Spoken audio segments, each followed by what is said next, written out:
you think that AI can be more dangerous than nukes. This is an AI arms race. Any company with the best AI is going to dominate. We are literally on the precipice of amazingness or extinction. You could create absolute mayhem. AI is getting perilously close to the combined intelligence of all humanity. It won't necessarily know what's right and wrong, and it will just do stuff to, spark, let's say, World War III. I actually do not like ChatGPT-3 at all. It's a propaganda control mechanism. It is just another tool of the woke brigade that lets you see what they want to see. Unfortunately, it's the powers that be that create history, but then everyone's just going to blindly believe it. A lot of how Skynet started is exactly what we're doing right now. Siam Kid, welcome back to the Animation Podcast. Hey, thanks for having me. It's very fancy here. So I was just working this out. Well, it's not that hard to work out because I can count to 3, but this is your third time technically, but for the avid listeners, it's only the second time because our second interview was really good, but you used so much screen share and charting that we weren't able to put it out as audio. It was YouTube only. Okay. So this is your second time on the Animation Podcast. Sweet. Well, I will make sure to just use my hands instead and scupper that somehow. So you've had a bit of a life goal met very recently, haven't you? Quite exciting.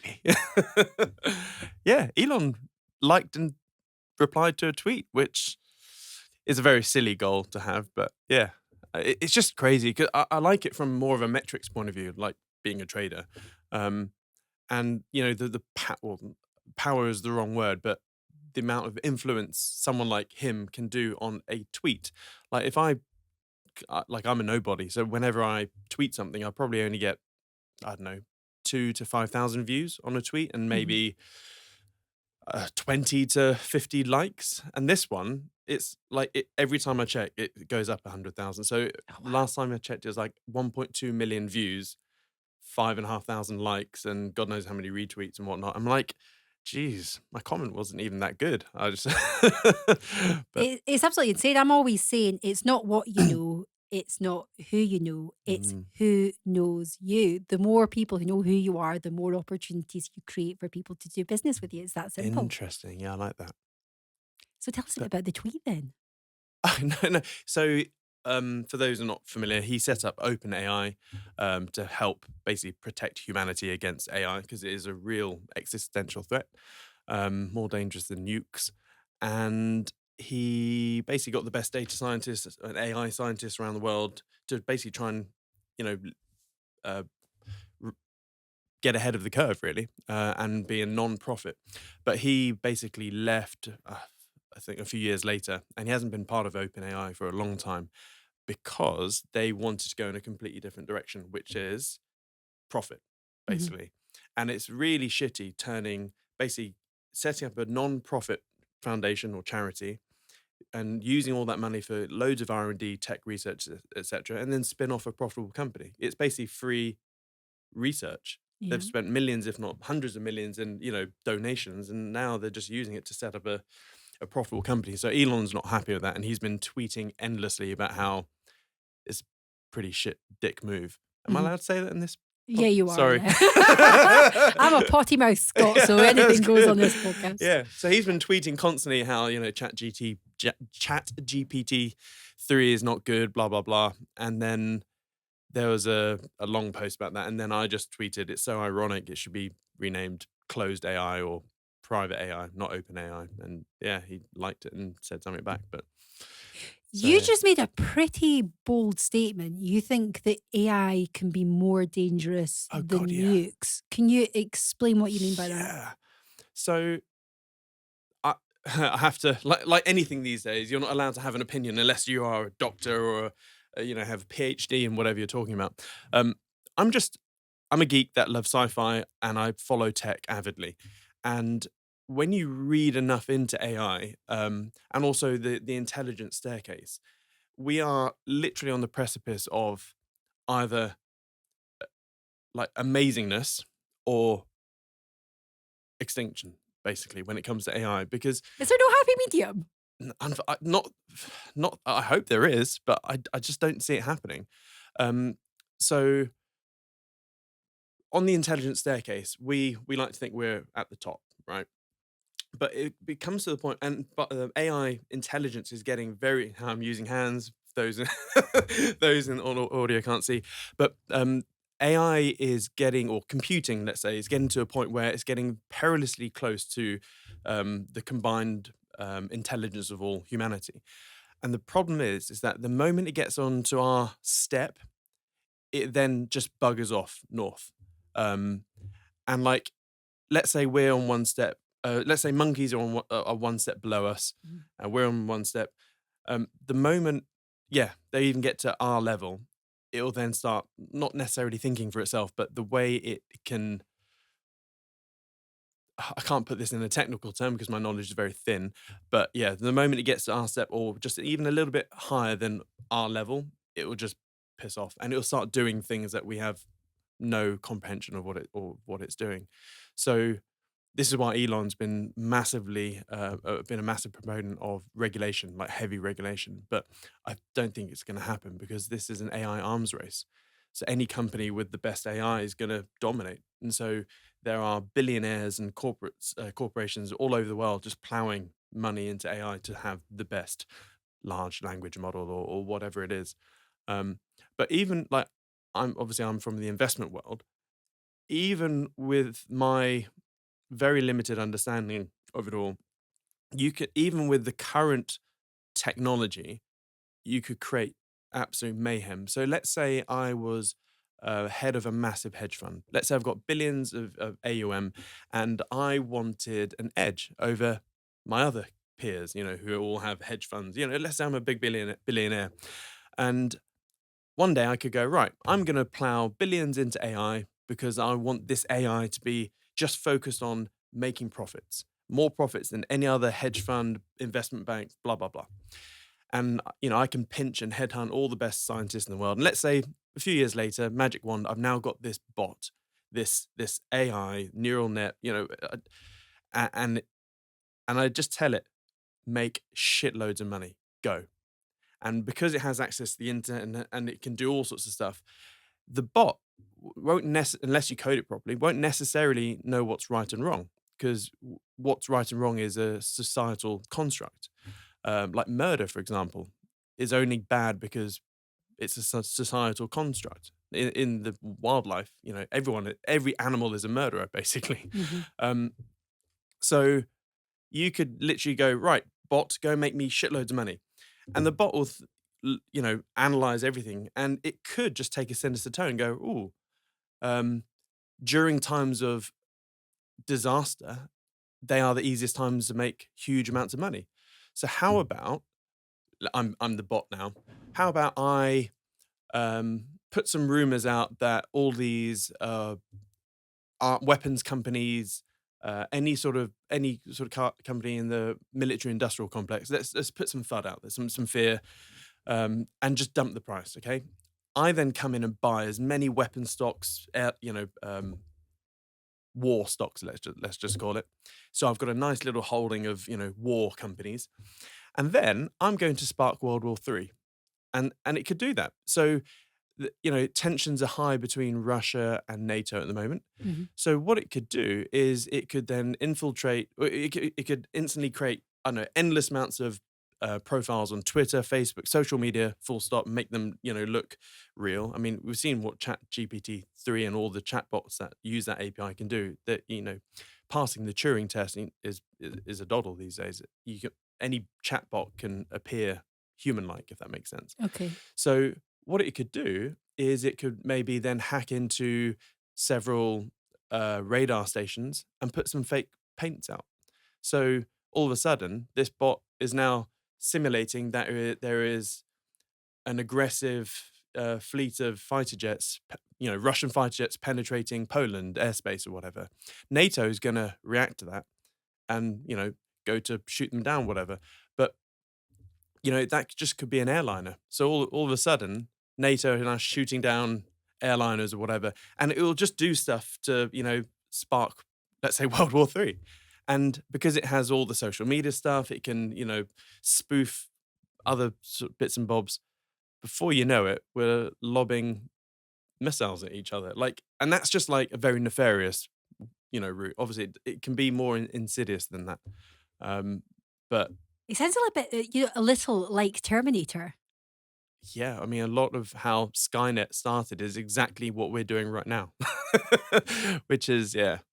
And also, let's say we don't get wiped out as a species. Well, yeah, Um, let's work on that let's assumption for look now. at the more benign thing. I think Homo sapiens are dead.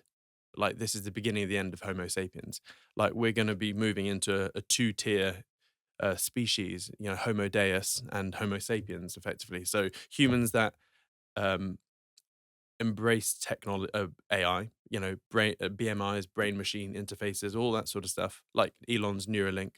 And so eventually, you're going to have humans with chips in their brain which have instant access to the internet, and then you're basically omniscient.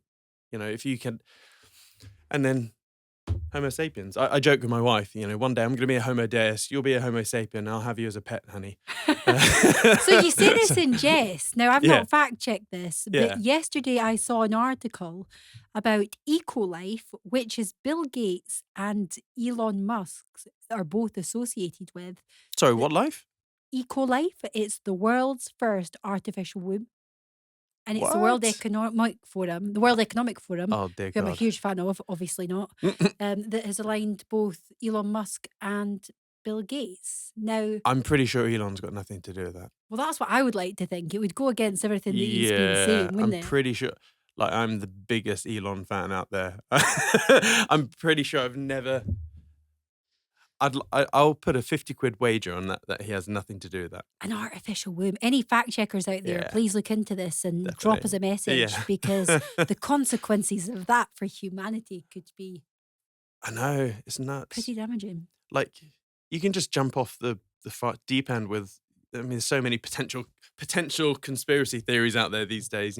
Like, bees are dying out, and bees are the essence of life these days. And all of a sudden, there's some Israeli companies that are coming out with mechanized bees to replace bees. Yeah. There's all sorts of stuff. Like, the world is crazy. Wow, we're creating I bees. know.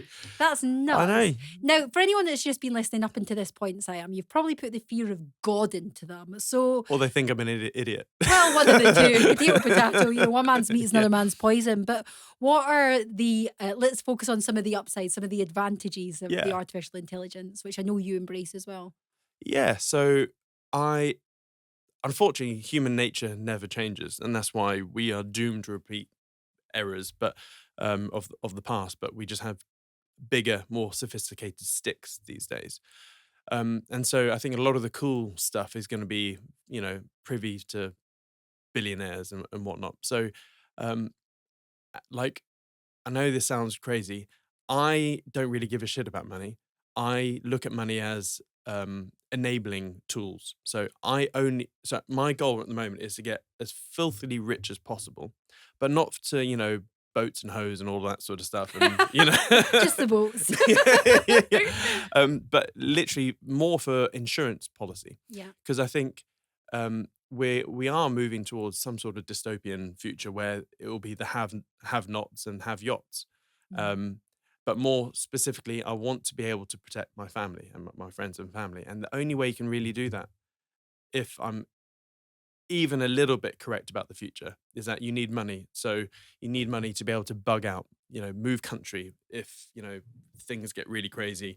And not just one country have a couple of bolt holes, but not just having the bolt holes. You need the means to get to the bolt holes. Mm-hmm. Like, they can easily shut down, commercial travel just like they did in lockdown. But if you've got your own private jet, yeah, it's a lot harder. You can still, skim out of a country.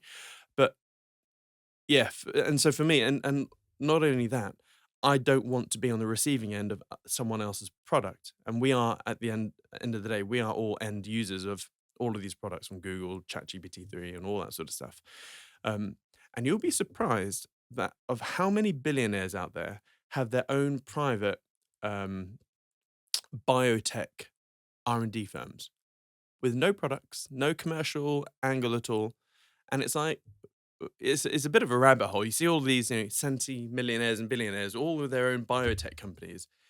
They haven't had products coming out of them like ever. They're just plowing millions into it. And like, why is that? And when you think of it, because I had in fact, the only reason I found this out is because I want my own CRISPR biotech research company that doesn't make any products, doesn't do anything. I just want my own crackpot team of scientists, like doing as much research in CRISPR as possible, just so I can protect myself. Um, it sounds crazy, but Well, it might do, but I think you're talking to the right audience. And then last time we were on, for anyone who's followed all the interviews, we were actually chatting about the fact you wouldn't give me too much information, but you've got a bunker, haven't you? uh, no. You told me you had a secret bunker. You totally did. I've got video No. evidence. Can't share everything online. It's too late. I've got it. Because on a serious note, it's not so much about capitalism. It is about that insurance policy. It's about protection. The last 3 years have been It's nuts. very disruptive for absolutely everyone, hasn't it? And some of us have really restructured how we Yeah. perceive the future off the back of that. And it's having the right tools and resources, preparing for the worst and hoping for the best. Yeah. And so this sounds, and I don't mean this to come across as crass, but 2020 was sort of a vindication year for my family and I. And it was also really shit for a lot of people, which is why I don't like talking about it. But I latched onto the whole World Economic Forum type stuff from sort of 2015 onwards, and Okay. my squirrel sense was like, I call bullshit on this entity, whatever. And then I started looking into Klaus Schwab and all that sort of stuff. And what I realized is that, he and that organization started talking about a whole bunch of things which eventually came true. Mhm. Now, whether it is, they're Nostradamuses or whatever, or, pre-planned, I'll let you come to your own conclusions. But from sort of 2018 onwards, 2018, 2019, there was huge amounts of traffic or activity with that lot about a pandemic. And then you saw Bill Gates doing TED Talks about it, Klaus Schwab, you had Event 201, all that sort of stuff going, it is imminent that we'll have a global pandemic, yada, yada, yada. And so really from 2016, I've had this paranoid mindset of going, right, I need businesses in all sorts of different sectors, cash flows and as many different types of cash flow, not just crypto or trading or whatever. I want different things because I didn't know what was coming. And I just knew that in the event of an economic meltdown of some sort, I just wanted some form of cash flow, to the point where, like, obviously none of us really forecasted the dreaded C word and what happened in 2020 and all the lockdowns. But thankfully, touch wood, or it's happened now, our income was not at all affected during lockdowns and the whole pandemic, all that sort of stuff, because I had been so anally paranoid in the preceding years. And there is a learning point here, because right now, the WEF and Klaus Schwab are talking about this cyber COVID, as sorry, I said the word. It's No, probably so don't worry about it. I'm quite capable of getting myself into plenty of trouble on this podcast. Yeah. So they are constantly talking about this. They call it the cyber COVID or the cyber pandemic, etc. And it's pretty scary. Like they've released video. I mean, they're not even hiding this stuff. It's all on YouTube. Just go to their own YouTube channel. It's there, and there's these, very glossy videos about, one day there's going to be a cyber pandemic where all computers become infected, and it will make the lockdowns look like a walk in the park. And you'll have transportation systems shut down, energy systems shut down, like everything shuts down temporarily.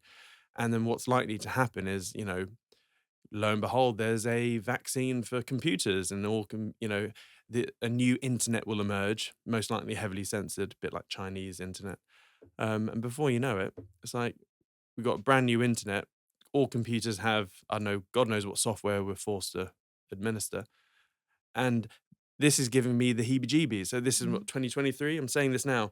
Like, I am in Operation Old School at the moment, where I am looking for, or I'm in the process of setting up some businesses which do not use the internet, are lockdown proof.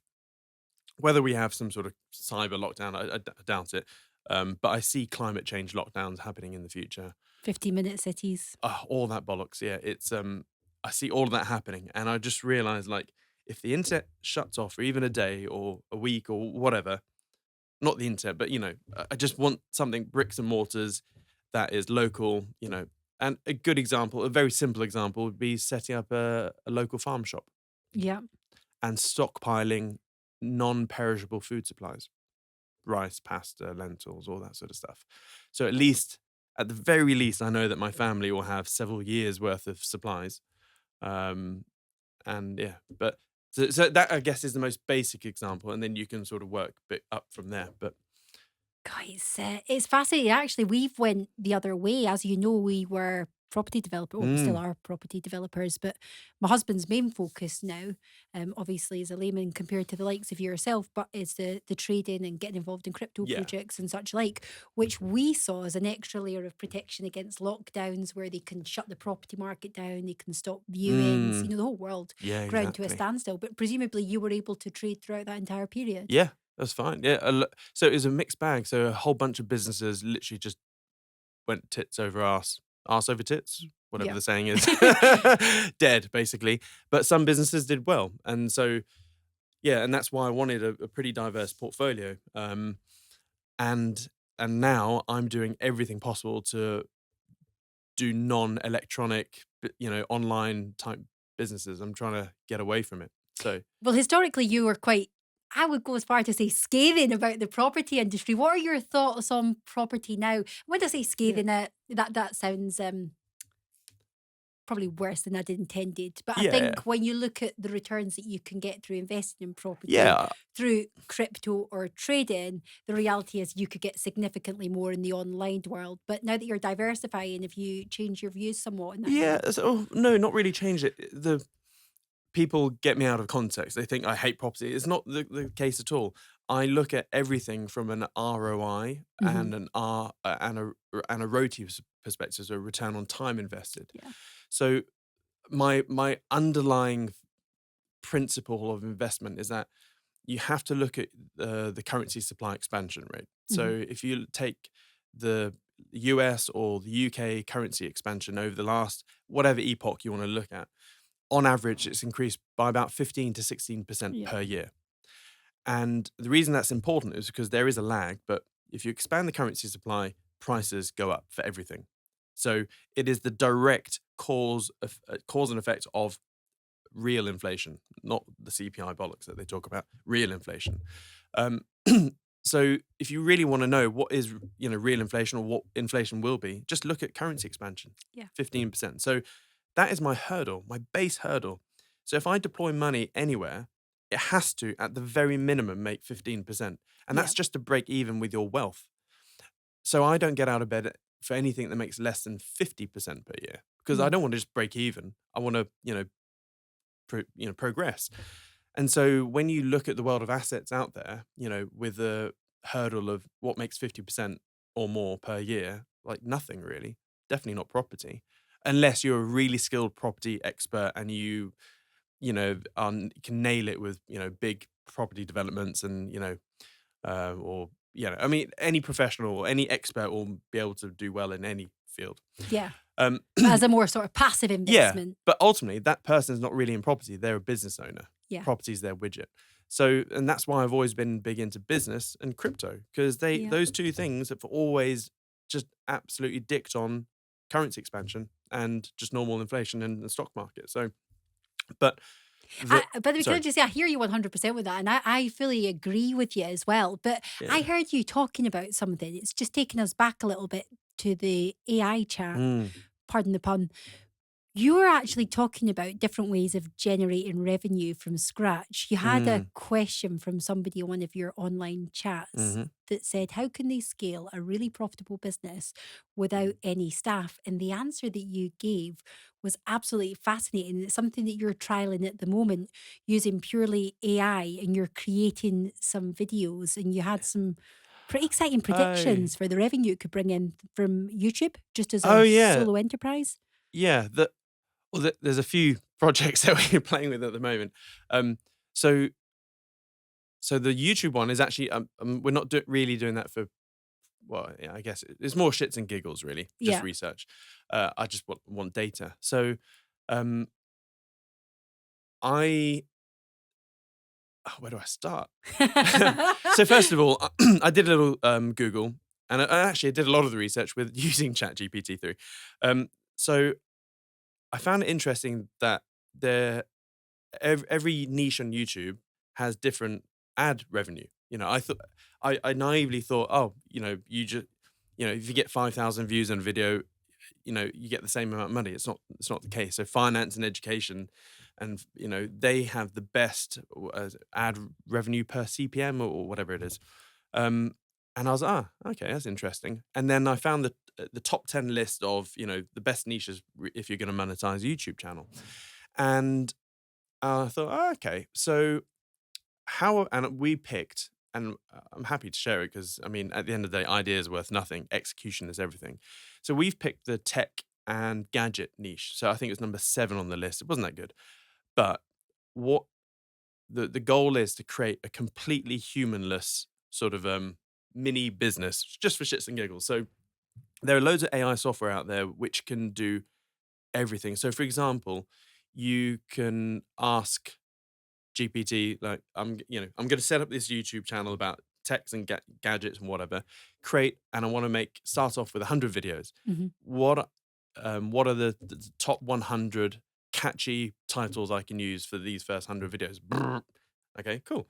And so, one video may be, the future of tech in 2023 or whatever. And so, okay, now write me 600 words. No, write me a video script, no, 600 words long on this title. Brr. Okay, so there's your script. And it's not just words, it even gives you what sort of B-roll you should use. It's pretty cool. Wow. And so you all of a sudden, we figured, 600 words, that gives you roughly a 3-5 minute video, depending on how fast the narrator is. Now, what about the narrator? So we are using Synthesia. So you can create an AI avatar which talks. So we've chosen a British male, looks, nice, and it looks really good. So the AI avatar now talks the script that GPT gave it. You can then also use a thing called Pictory.ai, which does, the YouTube background stuff. So it'll look at the script that, you're using, and it'll give you nice B-roll footage. And you can do it every sentence, every whatever, the backing music to it all. And so what we Wow. found is in under 10 minutes, you can create a really good video. But even better, YouTube is trying to take out TikTok right now. Mhm. So as of February, I believe, or January, YouTube Shorts are now doing ad sharing. So we figured actually, people have no attention these days. So instead of doing 3-5 minute videos, we're just going to do shorts.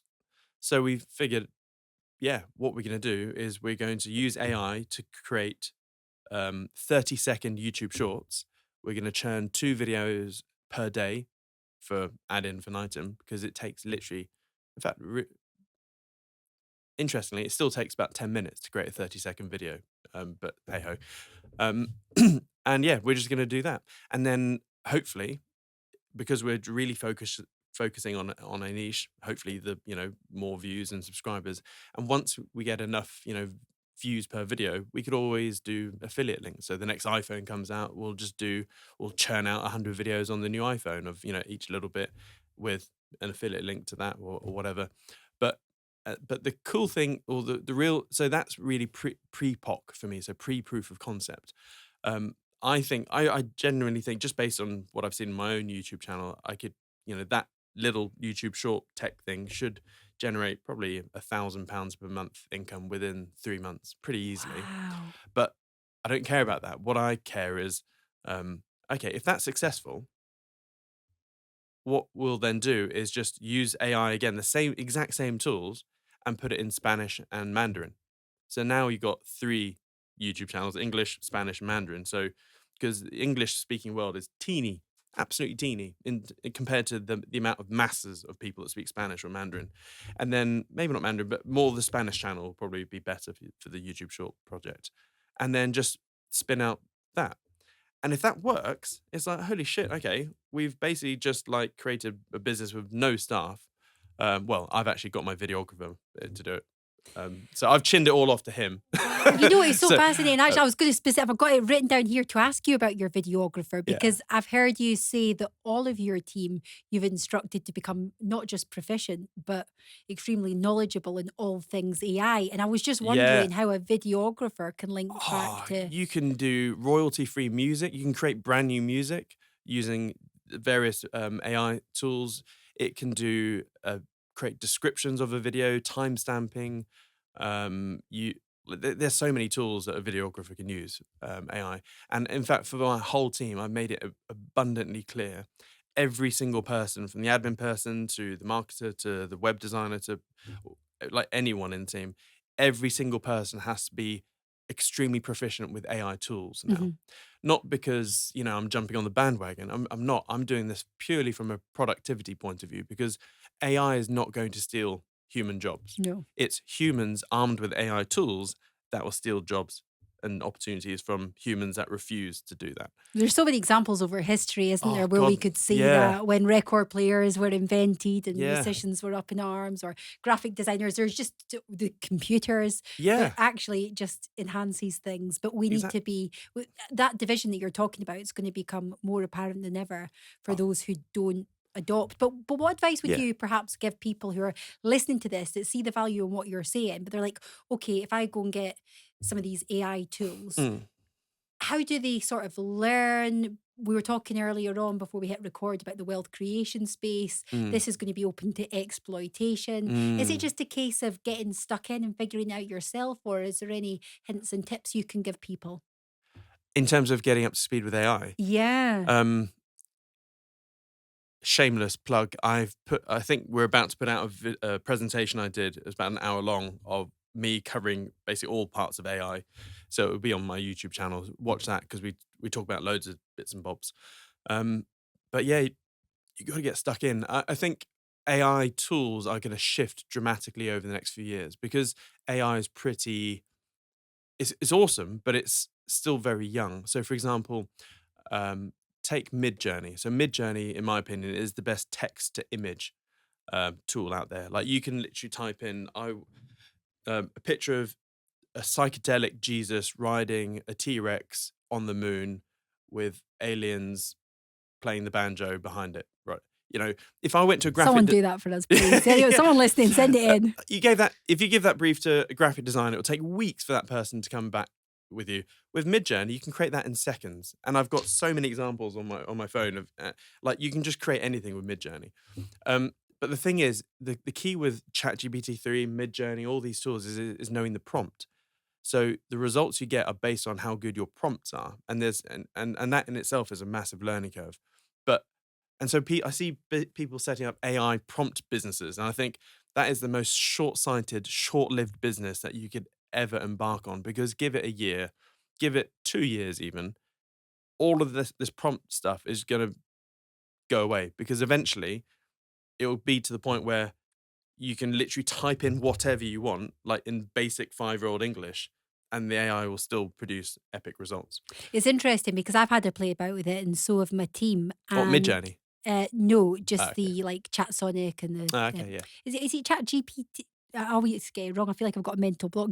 Is Yeah. it GTI, GPT, GPT GPT? 3.5. Yeah. But just going back to that point you were making about the prompts, it's Mm, having that level of understanding because the end results that I got in comparison to my team members were very, very different. I had a post that was written in my language, it needed minimal tweaks, it was a well performed. It's actually been out on social media just as a test. They got yeah. like 100 likes, it go mega viral. Yeah. But I don't think that anyone reading that would have been able to differentiate Oh God, between no. myself and the fact it was using AI.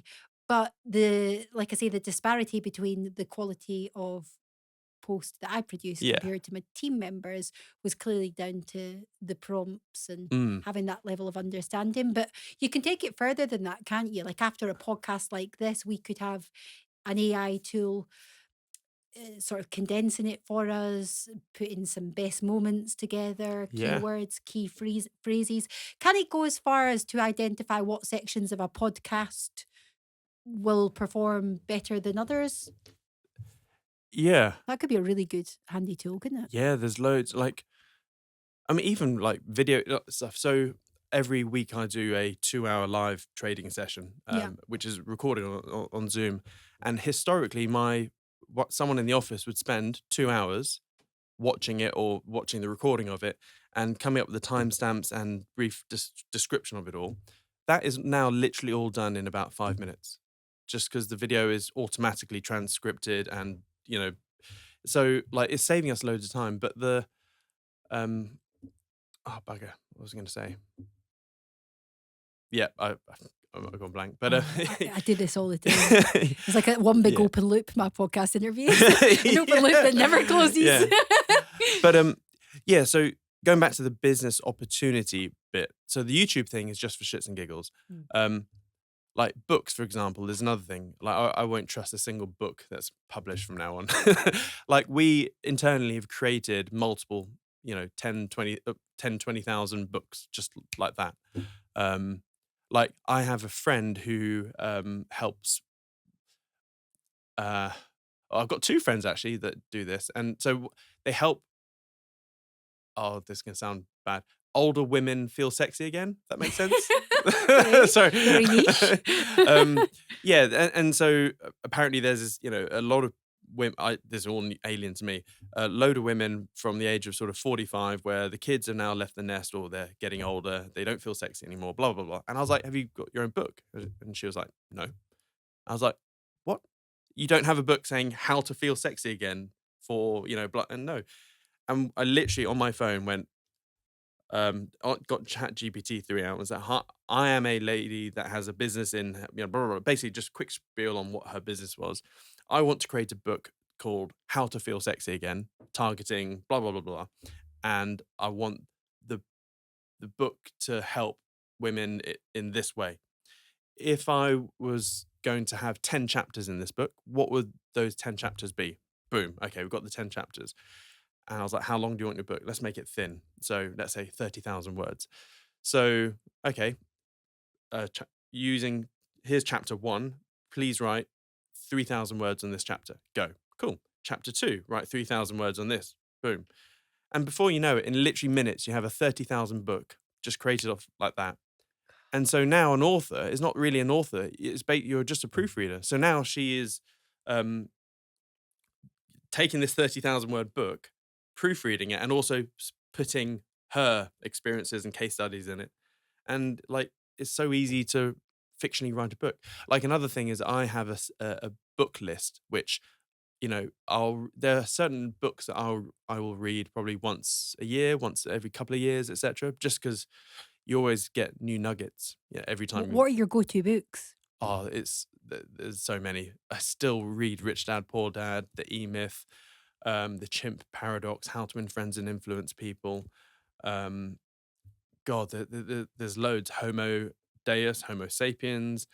There are loads. So what we did, and we got this big old book list in one of our portals, and I got the team to go, right, here's my favorite books. And by the way, ChatGPT knows of a lot of books. So, for example, my first example, when I was trialing it, I was like, hi, ChatGPT, do you know the book Rich Dad, Poor Dad? Yes, I do, blah, blah, blah, blah. I was like, cool.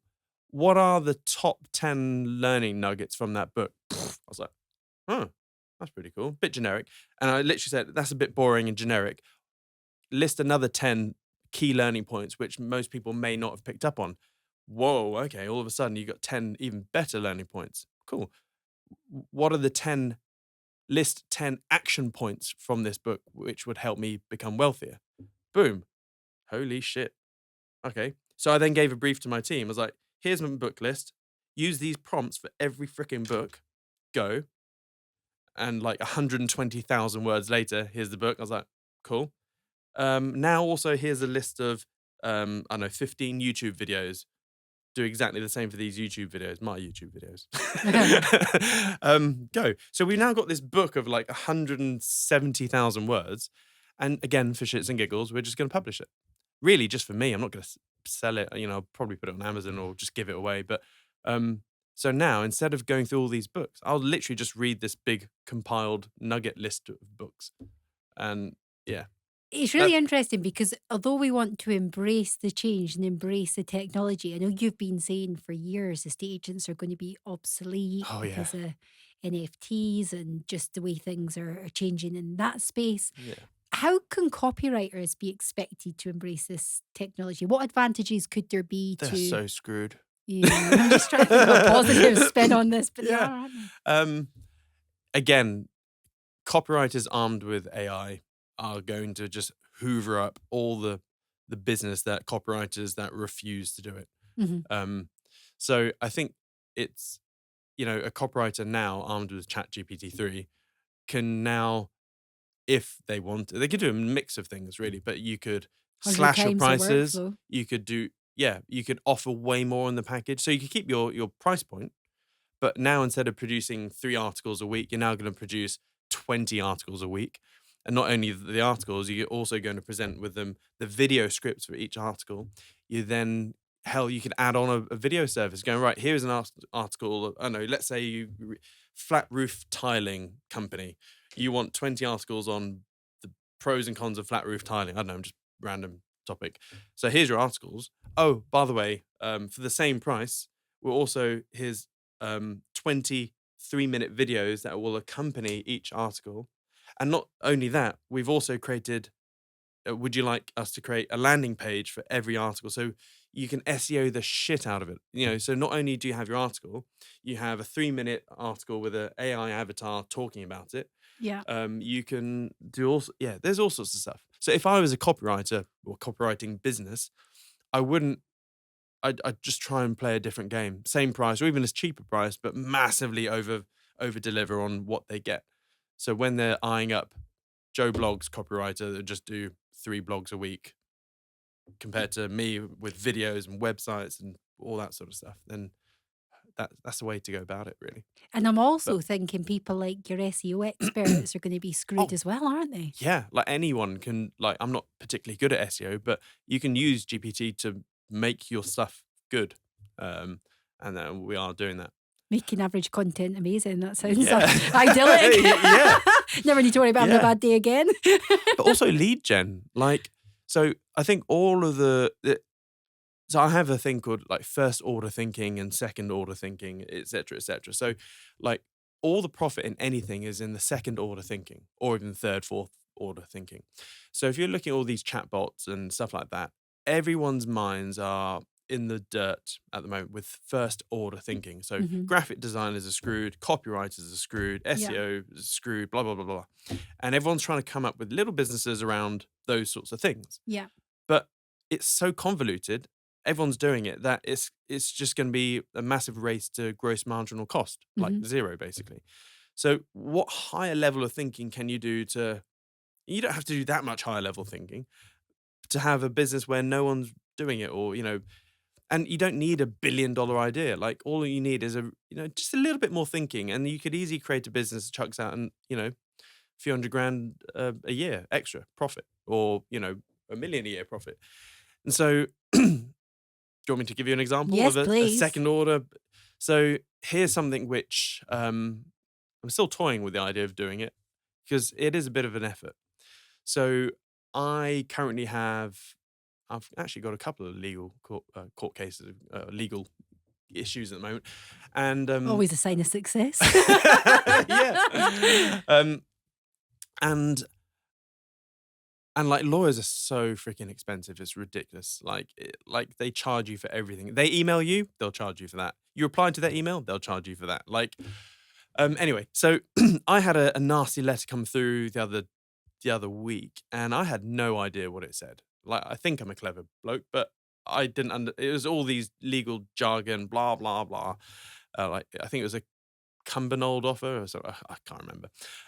Anyway, I was like, so I plugged that whole letter into ChatGPT 3 and treat me like a 5-year-old. What does this mean? Oh, okay. What does this term mean? Oh, interesting. And like in about 5 or 10 minutes, it fully dissected the whole thing, and I fully understood what this letter was. I was like, well, can I reject this offer and counter with my own Cumbernauld offer or whatever it was? And I was, yes, you can, blah, blah, blah. And so, okay, draft me this letter. I was like, oh, interesting. So that's what I did. I just used it to reply. Wow. And then, So you basically would have paid a couple £100 to a solicitor in oh, that more, example. I would have paid probably a couple of grand to, get my solicitor to read the letter and chat with me about it and then put the rejection and counter offer in, But you can speak in 5-year-old terms to Yeah, and it the AI created the whole tool, thing. and it can put it Yeah. into legal jargon. But so this got my brain thinking, and so I then started Googling about, this particular thing because I'd never heard of this offer or this type of thing before. And I was like, oh, interesting. And this Google ad kept popping up, and it was something like $5 or €5 to chat with a real human lawyer for 5 minutes, blah, blah, blah. I was like, I already had the answer. I already knew, but I was like, I was just curious. So I did it. I paid the $5. It forced me into oh shit, I'm still doing it. It forced me into a £40 or $40 a month subscription. And I said, I'll cancel that later. I've just realized I haven't canceled it. Anyway, so chatbot pops up and I was like, are you human? No, I'm a chatbot that will help you connect to a human lawyer. I was like, that's not what the advert said. I was like, can you provide the context of your question? Blah, blah, blah. So I was like, oh, this is already mis-selling. So I gave the context and the bot said, oh, well, okay, thank you for this. I'm going to connect you up to in the next 24 hours with a real lawyer. I was like, oh, this is not the experience I wanted. Anyway, a few hours later, Catherine from Nigeria, who is supposedly a UK legal specialist, came up with a really shit answer, actually. ChatGPT-3 gave a better answer to my whole dilemma than Catherine from Nigeria. And I was like, okay, here is a business model. So this is just second order thinking. There's so many niches in law, right? So let's just take insolvency law, right?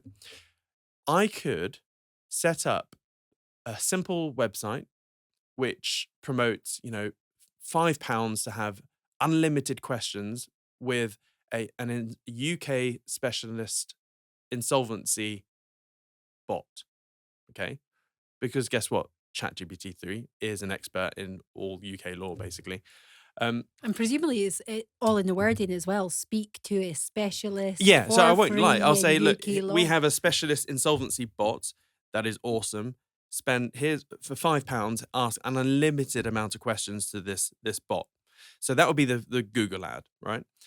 And so anyone that's looking for insolvency type stuff, this ad will pop up. So, the £5 is really more of a filter just to kick time wasters, etc.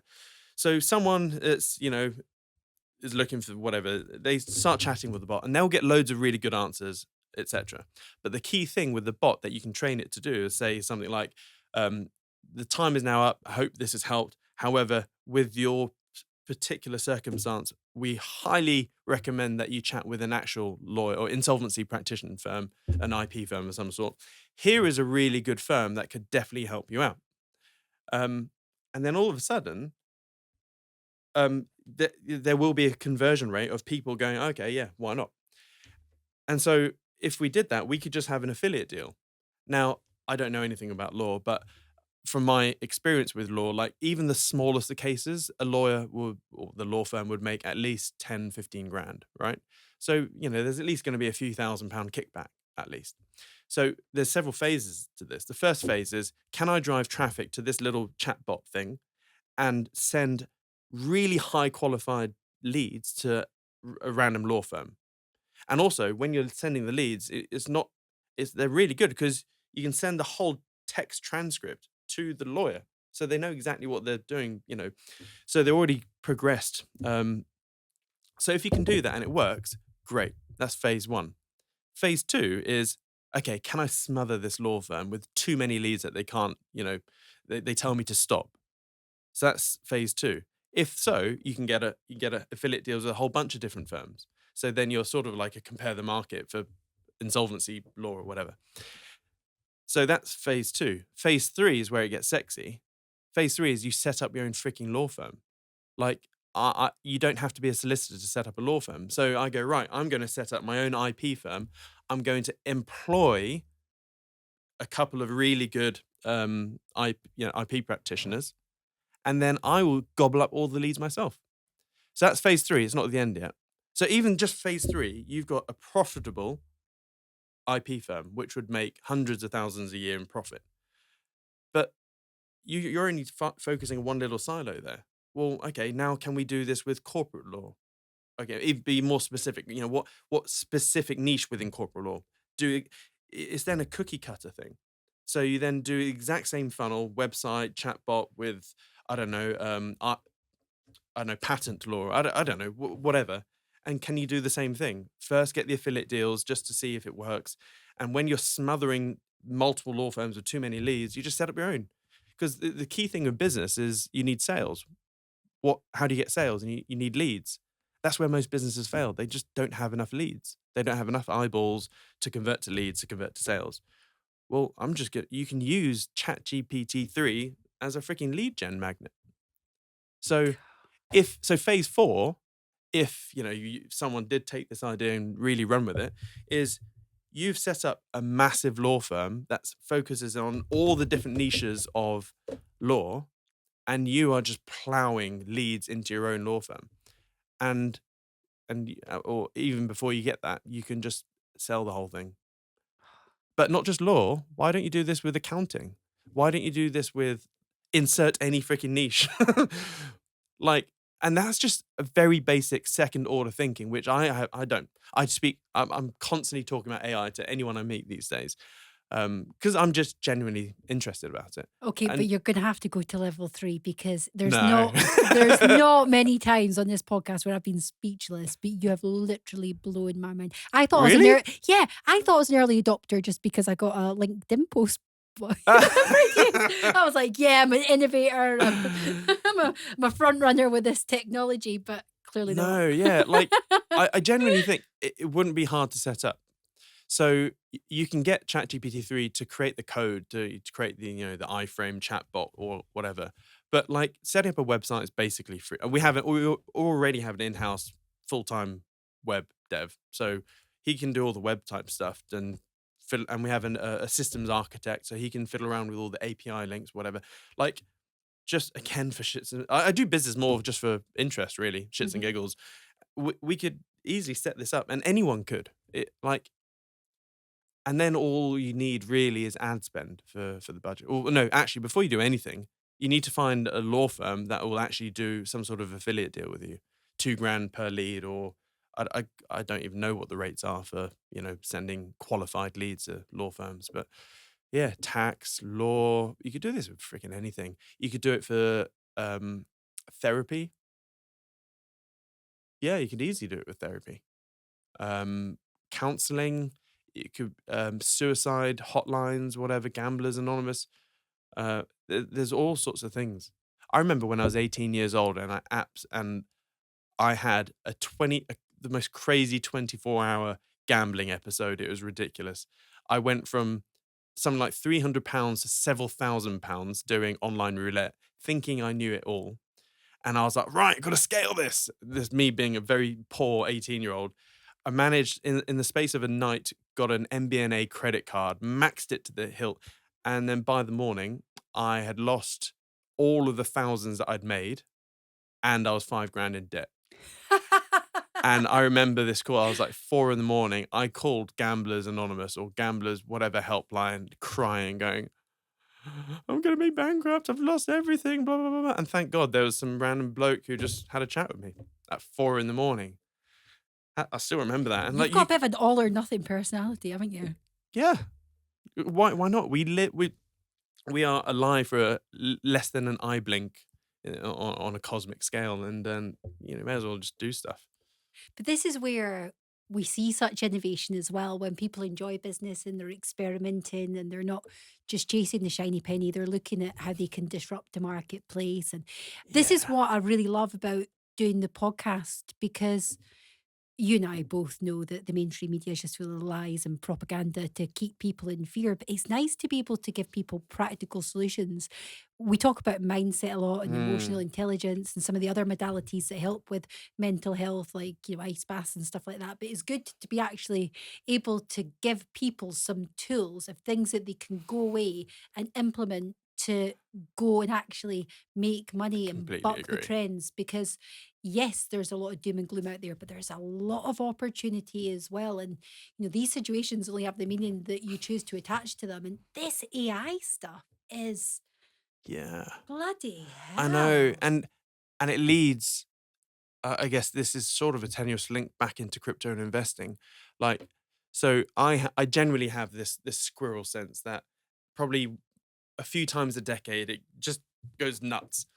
And I remember having that with crypto before, well before the 20, or no, in 2016, I went from crypto hater to 2016 realizing, holy shit, I've got this wrong. This is going to be unbelievably lucrative in every facet of, the world really. And then went all in on crypto in 2016. I'm getting the same heebie-jeebie like squirrel sense with AI right now. And it's so early, so young, but yeah, we're in an arms race right now, and it's just give it a couple of. I mean, this is what, February 2023. Yeah. If we had the same chat again in February 2024, like by then we would have no doubt seen the Google answer to Chat GPT-3, which is Google Bard. I mean, what's Amazon going to do? What's Facebook going to do? What's Apple? Siri has been a chunk of shit for the last decade. No one uses it because it's crap. But now with all this massive step forward in AI, Apple, if I was head of Apple, I'd be like, right, we're going to turn Siri into an epic, personal assistant. And then, but then with all of this opportunity and stuff, you also have to be very wary of the downsides. So I'm very positive with it all. But Hang on, you started off saying it's more dangerous than yeah, nuclear war. there are. So I actually do not like ChatGPT 3 at all. Um, Which bec- AI tool was it? One of the journalists in America exposed something within the last week where the bot had went rogue. oh, loads are. Yeah, I mean, there's been loads of things like that. But the reason I hate it is because ultimately it's just another control mechanism. Mhm. It's a propaganda control mechanism. So, for example, and they quickly patch things up. But I've been playing with GPT-3 for a lot for a long time now, like, and I've got screenshots of all of this. In the past, I've asked, say, tell a joke about a man or men. It'll give a good joke. Now and using exactly the same prompt, tell me a joke about women. I'm sorry, but we can't do blah blah blah blah blah. Okay, write a favorable limerick about President Biden. Blah, da, da, da, da, da. Write a favorable limerick about President Trump. Sorry, can't do that. Blah, blah, blah. And it's the same with climate change to jabs to whatever contentious issue. It is just another tool of the woke brigade that lets you see what they want to see.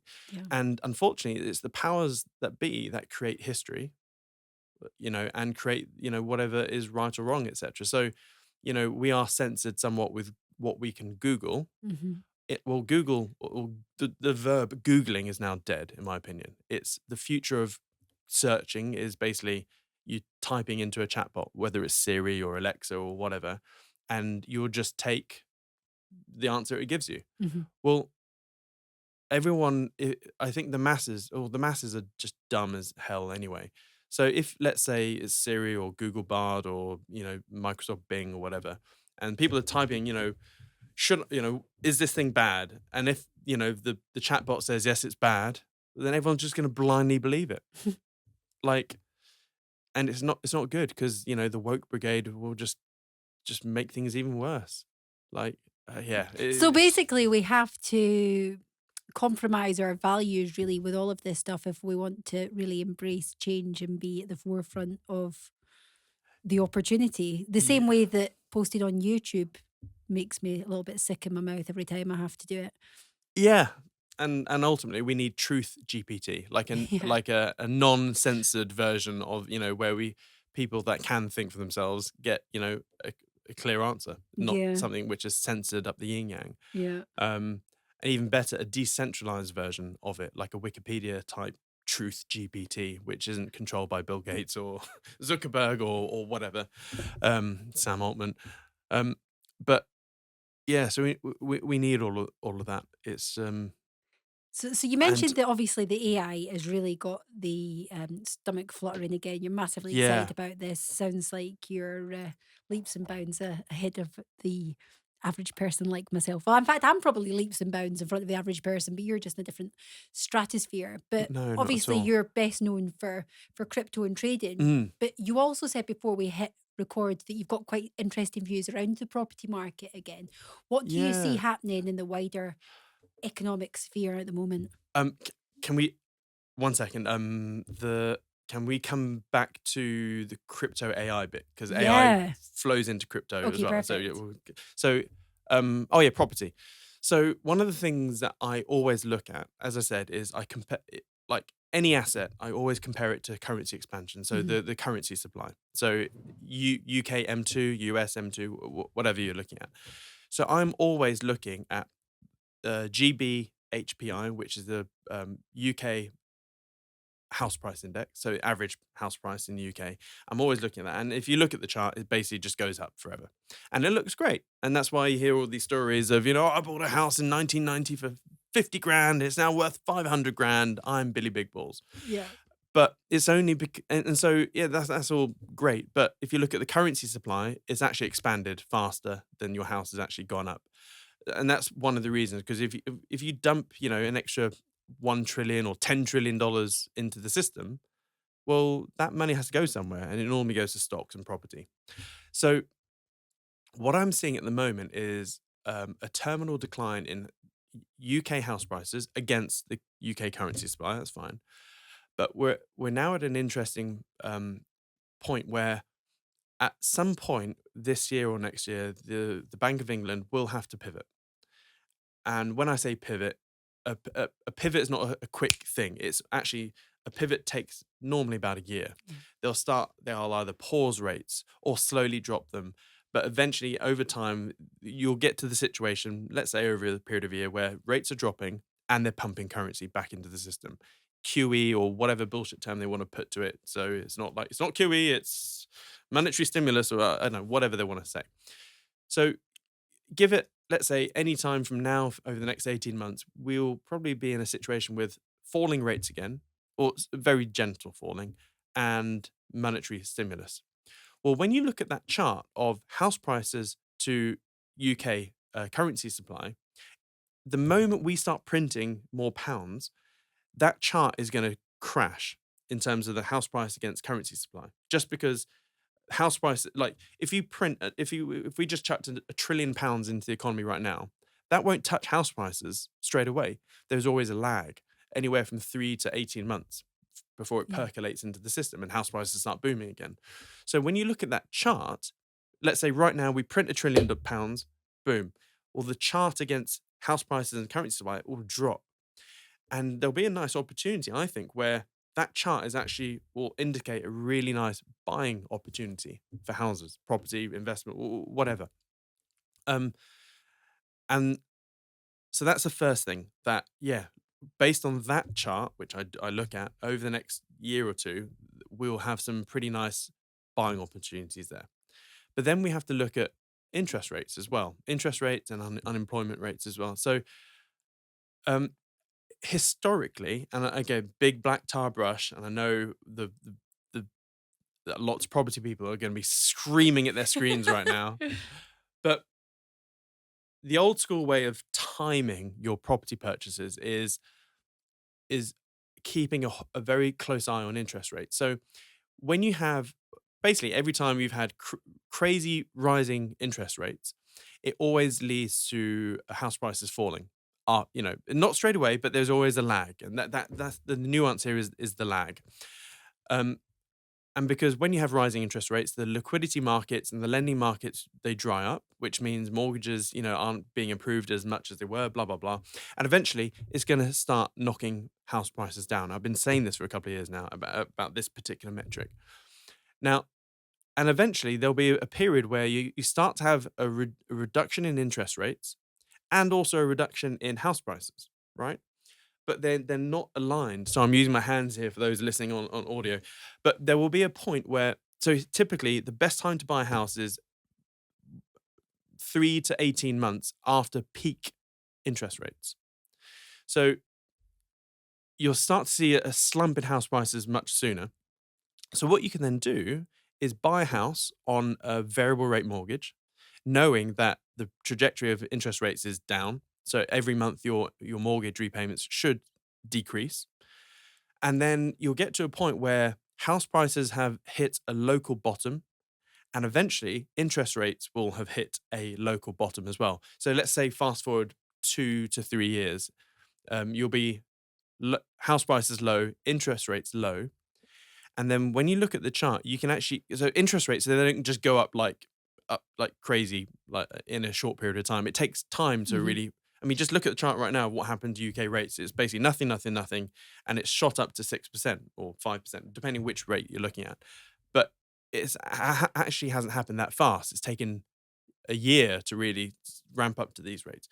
So you can start seeing the uptick of interest rates really, really clear as day. So when that starts happening, you convert your variable rate mortgage into a fixed, and you fix your mortgage for as long as you freaking can, 10 years, 20 years even, or even better. Um, yeah, borrow as much money as possible. So refi up to the yin yang, and then take, because mortgage debt is always going to be your cheapest form of lending, or borrowing, sorry. So then use that money at 1% rates or two, whatever it is, and then use that elsewhere, businesses, whatever. It's a simple capital arbitrage. Wealth generation is capital arbitrage. Mhm. Can I use this money here and turn it into more than I borrowed it for? Or can I turn it into more cash flow than, yeah. So yeah, it sounds weird coming out of my mouth, but I think over the next year or two, we're in for some hell of a buying opportunities for property. Um, where yeah, and there's all sorts of fun things you can do with that. Do you buy real world assets as well? Define real world assets. Oh, very controversial. Properties, bricks and mortar. I know you do. Not yet. You have in the past obviously done the commodities because Yeah, you gold and sold silver. gold, Yeah, didn't you? But you're not a house. I'm actually looking for a commercial premises at the moment.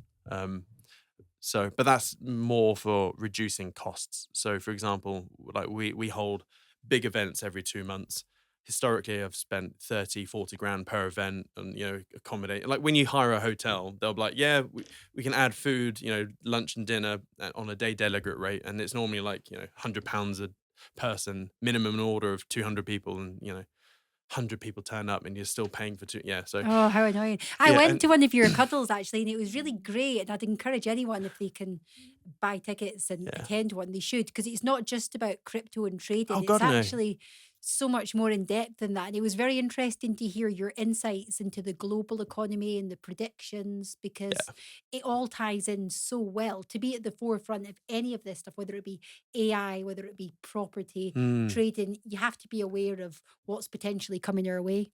Yeah. Oh, well, thank you. Yeah. But yeah, those events were, pretty expensive, 30, 40 grand each event. And I don't sell at these things. So yeah, well, I am actually looking for a big commercial premises where I can just hold them all there. And that's not really from an investment thing. That's just to reduce OPEX. That's it. Mhm. But yeah, in terms of real world assets at the moment, no, I'm more into just yeah, I call a business a real world asset. Yeah. So when you take Personally. your profits then from the trading, are you investing that potentially in ad spend or Mm, something equivalent on one of these new ventures? Yeah, I like. I call it a positive flywheel. So, you have let's say you have a business, it creates profits, and I like to reinvest all of those profits back into the business. That's Mhm. what I call first order profits. I like my orders, and then obviously you're reinvesting back into the business, and then eventually it will spit out even more distributable cash flow. I can never say the word, and then I take that cash flow and put it into crypto or trading, typically.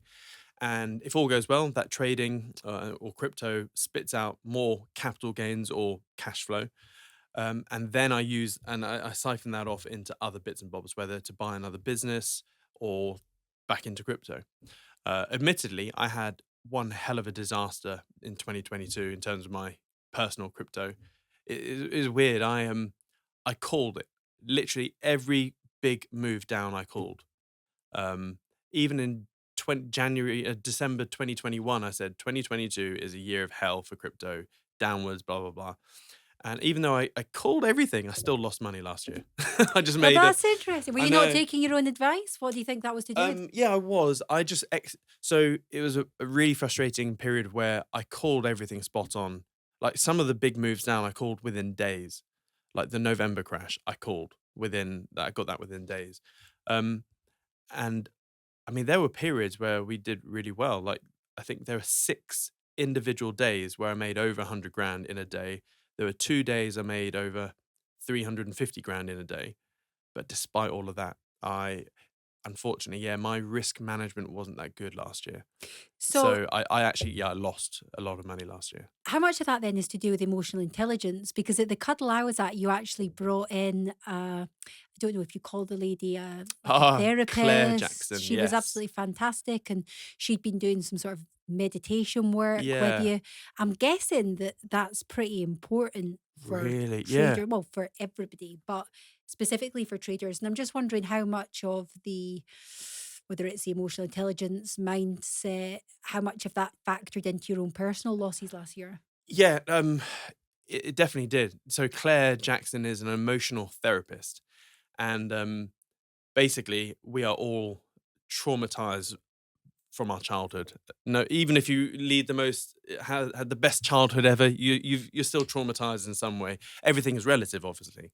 Um, but yeah, so I had some deep childhood trauma, and like I remember one session I cried for 3 hours straight. It was just like, oh. Anyway, so one of the things that she identified in me, which I sort of knew going into that, is that I have a pretty wild self-destruction mechanism. Like when things get really good or I'm doing really well, there's some little bastard in my brain going, "You don't deserve this, Siam. I'm gonna screw things up for you," and just throw a big old spanner in my life, and then Hmm. I will self-destruct. And everyone has something, of varying degrees. So, like for example, there was a business we had. We I can't say too much about it, but that business made £1 million profit in 6 months, which was great. I then took that profit and blew it up. Mm. So, it's like, yeah. So, despite calling everything from a fundamental or from a macro type thing, I did poor execution last year. But being self-aware of your own inadequacies is pivotal in crypto. It's also a double-edged sword, isn't it? It really is. And anyone that doesn't own up to that, it's just a matter of time until they blow themselves up, if that makes sense. So, Yeah. yeah. It's really interesting because we were saying as well before we hit record that you're not one of these traders or experts in the wealth creation space that's flaunting Oh Lamborghinis God, and no. private jets. But there is an element of that. That's not your personality profile, sure. But there is Mm. an element of that that is worried about how you will be perceived, even though you are a multimillionaire. It's not just about being Y- humble, is it? It's also about that perception. Yeah, I think it's more like in that particular thing, every time I see, yeah, like my bullshit detector. So I've got this thing, like I have this theory. Anyone that is constantly showing pictures or videos of their watch or their car or look at this Gucci bag or look at all these expensive clothes or whatever, I've like 9 times out of 10 they're a fraud and they will blow up. Like they're doing something fraudulent of some sort. And every time I've said that person is a con artist or is doing fraud or whatever, that person has always been exposed as running a Ponzi scheme or something like that. And personally, just when I see, someone driving a flashy car and they're putting the camera angle at such a way so they're seeing their special Breitling or Rolex or whatever, and whatever. I'm like, you are a twat. Yeah. Um, Humble brag. yeah, yeah. And so I'm just showing you this picture of my lovely Starbucks coffee. You just happen to see see the my flag. Rolex or whatever. Yeah, Yeah. and I just think yeah. So because of I think because I think of that when I see that, I personally don't put any stuff out like that, and I could. I've got the cars and the house and hell, I fly helicopters twice a week, like just for fun, Mhm. and I could easily rock up in my Aston next to the into the helicopter and fly into the house, and I could do all sorts of silly videos. And But I don't. you can take it too far the other way though, because then you're not sharing your truth, your reality, your life, because you're worried about how that might come across when you're one of the Yeah, genuine people. yeah, I know. I had a friend that said that, and unfortunately, these days, whoever can shout the loudest and for the longest tends to get the attention. Hmm. And that attention, yeah, and unfortunately, all that attention is going to crypto pretenders these days. Crypto Yeah, pretenders. where they've been trading, they've never traded or invested in their life. They've had 1 or 2 years of good returns from crypto because they happened to stumble in on a bull market. And they're now, they've been very good at gaining followers, and they've probably got a couple 100,000 viewers on YouTube. And yeah, and all of a sudden, yeah, they're now a crypto expert.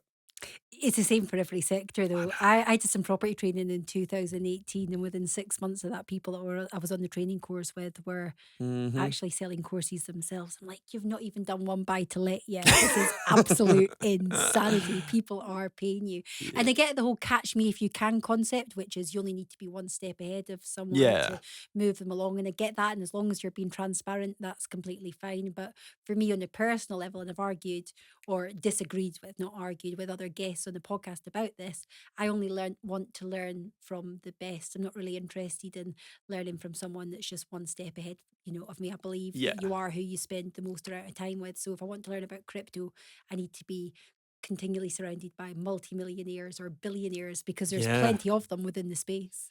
Yeah. Definitely. It's you just need a good bullshit detector, really. Yeah. It's like everything in life though, isn't it?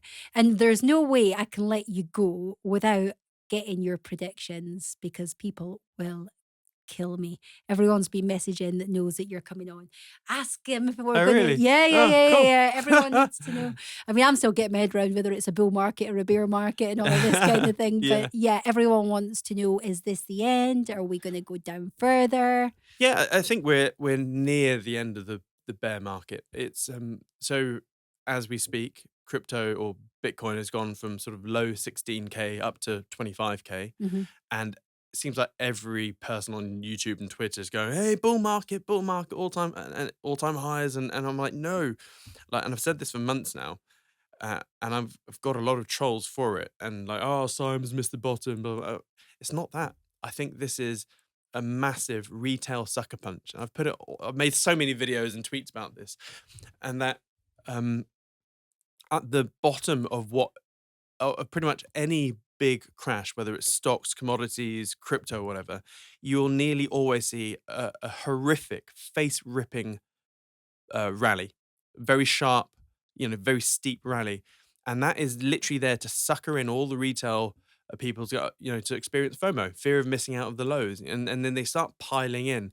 So anyone that's piling in Bitcoin right now at 25K, you're gonna get slaughtered, and so I don't think we're gonna see $8,000 Bitcoin, etc. But that whatever that local low is, I think it's just below. I think it's a high 15,000, something like that.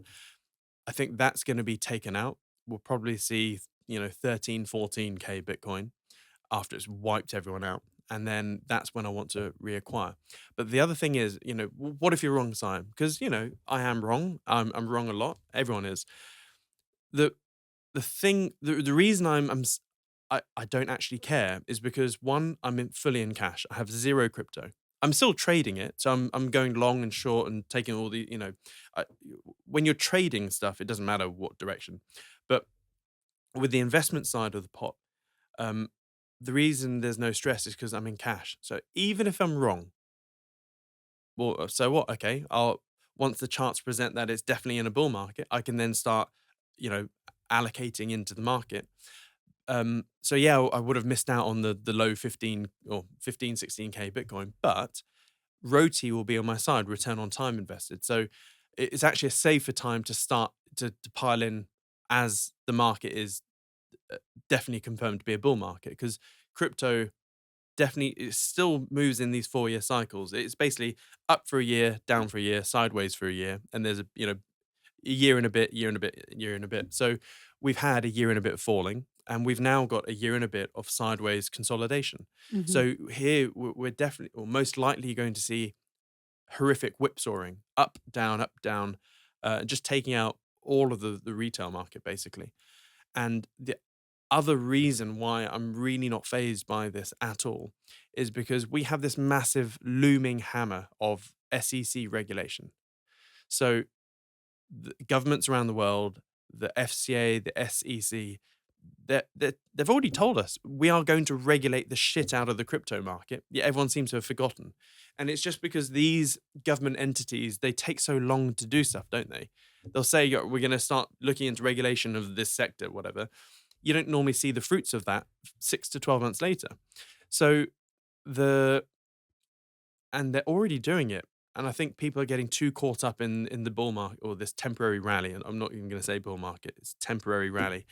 Um, and I think it's foolish for me because don't forget, I've got my own personal money, or I've got my own money in it, and all my business money in crypto or stable coins sat on the sidelines waiting. But I've also got a pot of other money, if that makes sense. And so I personally, I think it's foolish. It would be foolish for me to deploy that money into the market right now when there is this massive storm brewing, where basically what they're saying is that any crypto that is a security will be most likely fined or punished somehow or regulated. Basically, regulations coming into the sector. So any crypto that is a security will get hammered. And so they have this thing called the Howey test. And basically, if you can't pass the Howey test, then you're screwed. And the key thing, the easiest thing to remember is, have you raised money? Well, then yes, you're a security.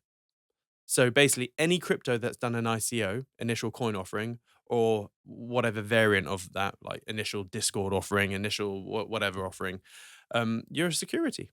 And that even includes Ether. So Ether, they did a funding raise in 2015. I think they raised what, $19 million in 2015. It's a security. Um, and so when that happens, I think load of crypto will go bust, as in crypto projects will just die.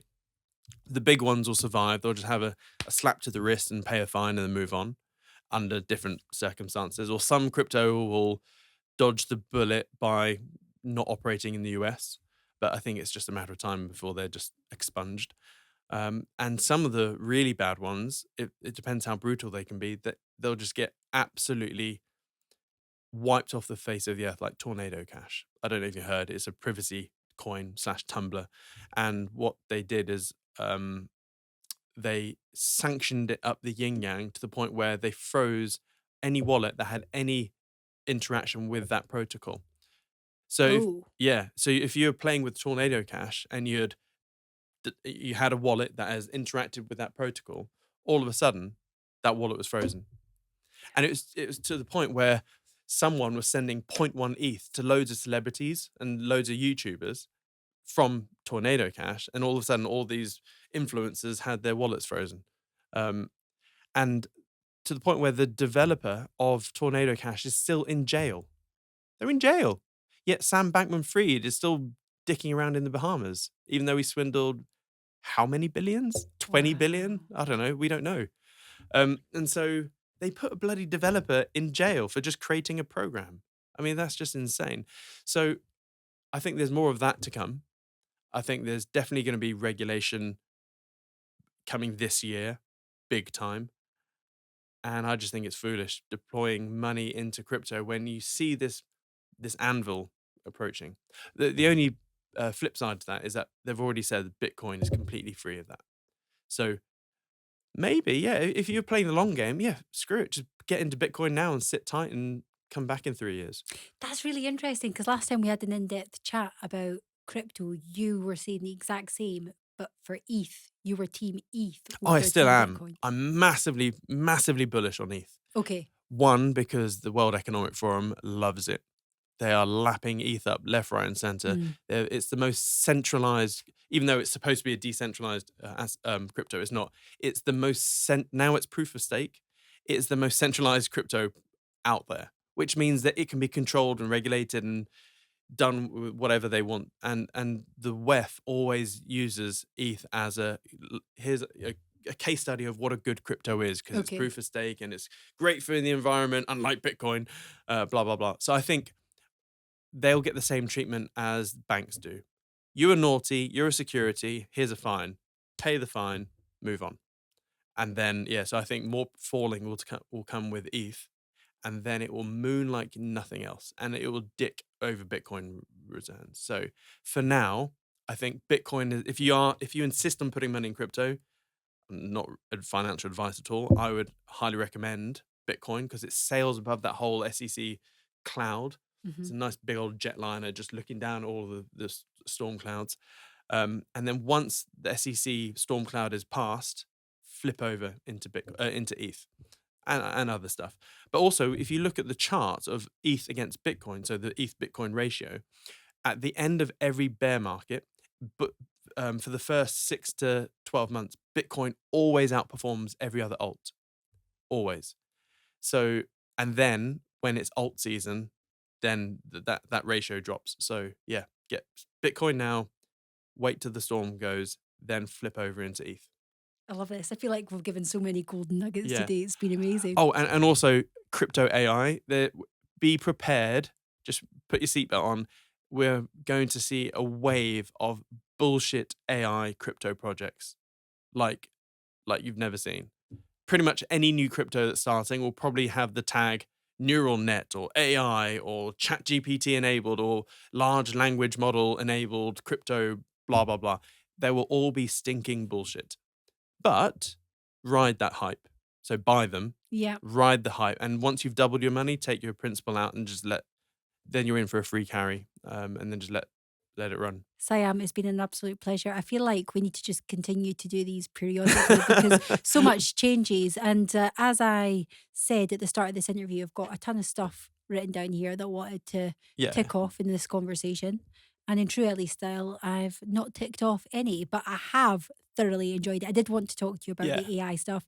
I didn't realize quite how mind-blowing that was going to be. You've literally rocked my world. And I'd love to hear some feedback from the listeners as well if you go out and implement any of this stuff, because we've given you some, I say we, the proverbial we, giving you some really great strategies to go out here and just steal those, like the lead gen idea. Just steal it. Just take all these ideas. Like, ideas worth nothing. It's all in the execution. It really is.